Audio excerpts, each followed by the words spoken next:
Oi, pessoal, tudo bem? Luciana Lobo aqui. Hoje eu vou aproveitar esse nosso momento de aula ao vivo para dar um aulão. Falar da etapa um, etapa 2, etapa 3. A nossa primeira aula eu falei da etapa um, aí depois eu falei da 2, aí depois eu falei da 3, mas agora eu quero falar tudo de uma vez só para vocês colocarem tudo de uma vez só no artigo final, tá bom? E para dirimir as dúvidas. Importante falar para vocês. Ah, professora, você fez algumas colocações na etapa um, na etapa 2, agora na 3 eu posso mudar? Pode e deve.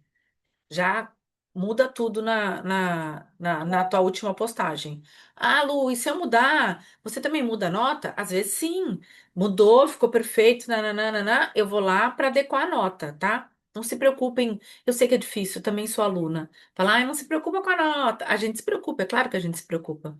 É uma forma de aprovação. Então, fiquem tranquilos que eu vou adaptando essa nota, tá bom? Na última etapa, eu volto e falo, não, esse artigo, a nota teria que ser, sei lá, 8, e na somatória não estava 8. Eu vou lá e mexo para chegar no 8. Não, teria que ser 9, teria que ser 10. Bom, então fiquem tranquilos. Ou não alterou nada do que eu tinha pedido, aí a nota fica mais baixa, tá? Então, mas fiquem tranquilos. Tá todo mundo alterando, tá tudo ficando muito legal e a gente vai chegando nesse denominador comum.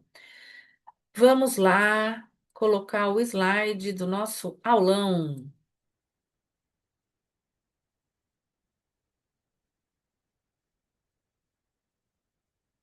Deixa eu abrir bem bonito pra gente. Então, um aulão geral do projeto Integrador 3, onde a gente vai falar um pouco da etapa um, etapa 2, etapa 3. Vamos lá, vamos mudar. O objetivo desse aulão é compreender as três etapas de uma olhada só, evitando alguns erros frequentes e organizar o trabalho de acordo com as normas da BNT. Na etapa um, o que que a gente pede?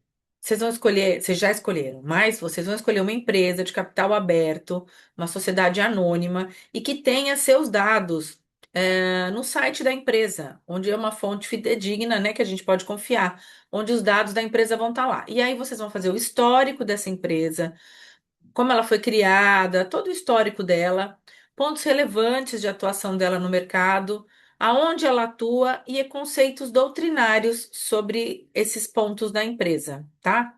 O que é uma empresa de sociedade, uma sociedade anônima de capital aberto, né? Tem um conceito para você dar. E aí eu já faço um spoiler, como falei na última aula, sobre citação direta e indireta. Ah, o fulano de tal, Fábio Loa, ele disse que sociedade de economia, sociedade de capital aberto, sociedade anônima de capital aberto é X. Se você falar exatamente o que ele falou, citação direta, entre aspas. Se você parafrasear, ou seja, mudar a frase, colocar com as suas palavras, mas o conceito é dele, você coloca o nome dele, o ano, lá embaixo vai colocar as referências e esse conceito sobre sociedade anônima de capital aberto, tá? Cuidados na etapa um. Gente, mais uma vez, voltando ao que eu estava falando das citações, né? Se você vai dar um conceito, esse conceito não é seu, não é meu, é de uma pessoa. Então você tem que citar essa pessoa, ainda que a citação seja indireta desse conceito, ou seja, não seja ipsis exatamente o que o cara falou, mas você está usando o conceito dele. Então você cita a fonte.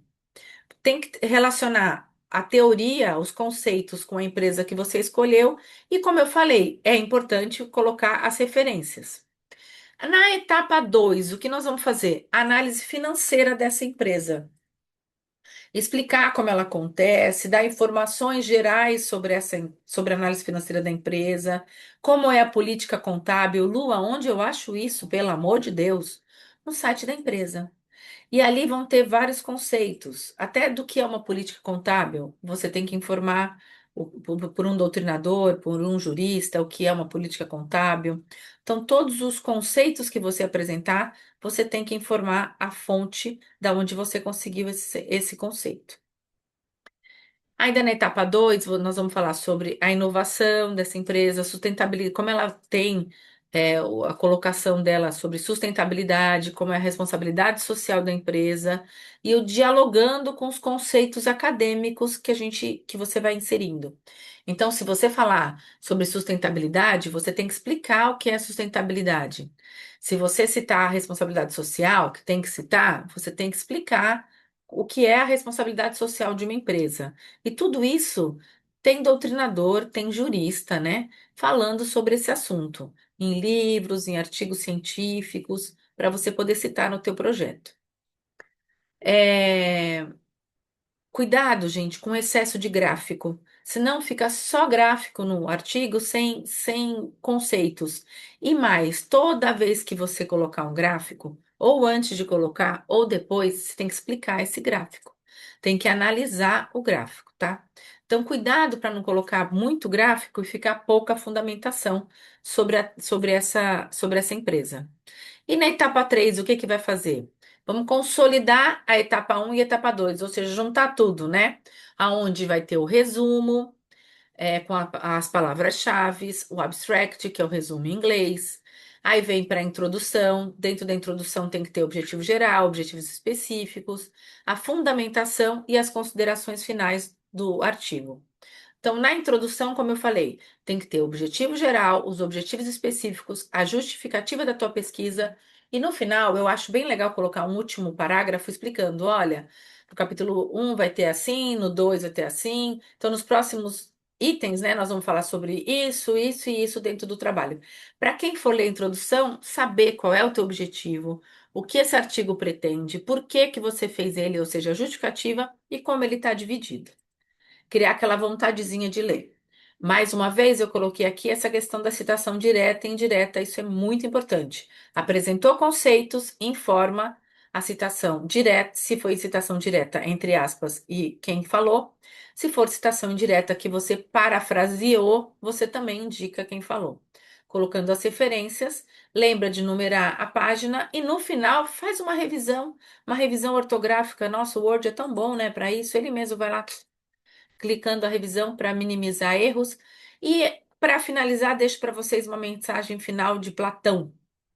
Tente mover o mundo. O primeiro passo será mover a si mesmo.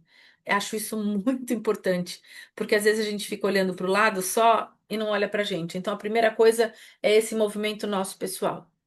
Gente, estou finalizando as correções, mas qualquer dúvida, manda mensagem para mim na plataforma. Estou aqui para responder mesmo. Vocês sabem quem manda que eu respondo, que eu estou aqui respondendo na maior brevidade possível, tá bom?